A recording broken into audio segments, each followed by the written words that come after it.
Assembly ఎన్నికల్లో ఓడిపోయిన తరువాత బీఆర్ఎస్ పార్టీకి వరుసగా దెబ్బ మీద దెబ్బ తగులుతుంది.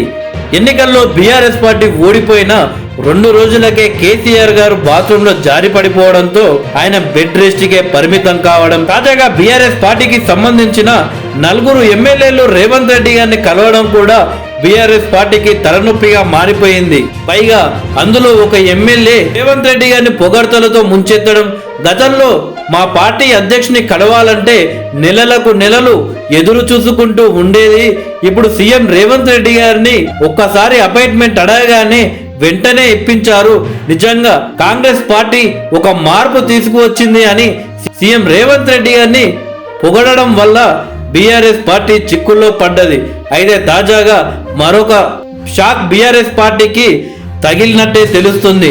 బీఆర్ఎస్ పార్టీకి చెందిన ఎక్సలెన్స్ సెంటర్ ఏర్పాటు కోసం గత ప్రభుత్వం కోకాపేటలో 11 ఎకరాల స్థలాన్ని కేటాయిస్తూ జారీ చేసిన ఉత్తర్వు వివాదాస్పదంగా మారింది. 100 కోట్లకు అమ్ముడుపోతున్న పరిస్థితుల్లో ఆ పార్టీ ఇన్స్టిట్యూషన్ ఏర్పాటు కోసం నామమాత్రపు ధరను మాత్రమే నిర్ణయించి కట్టుబెట్టడంపై అప్పట్లోనే విమర్శలు వచ్చాయి.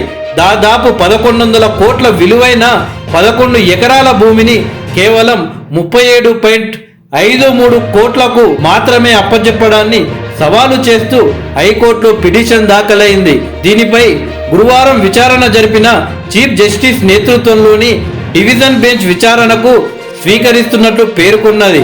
ఈ పిటిషన్ను ప్రజా ప్రయోజన వ్యాజ్యంగా విచారించేలా నంబరింగ్ ఇవ్వాలని రిజిస్ట్రీని ఆదేశించింది. ఇప్పటికే అడ్వకేట్ వెంకట్రామిరెడ్డి దాఖలు చేసిన పిటిషన్కు అటాచ్ చేయాలని ఆదేశించింది.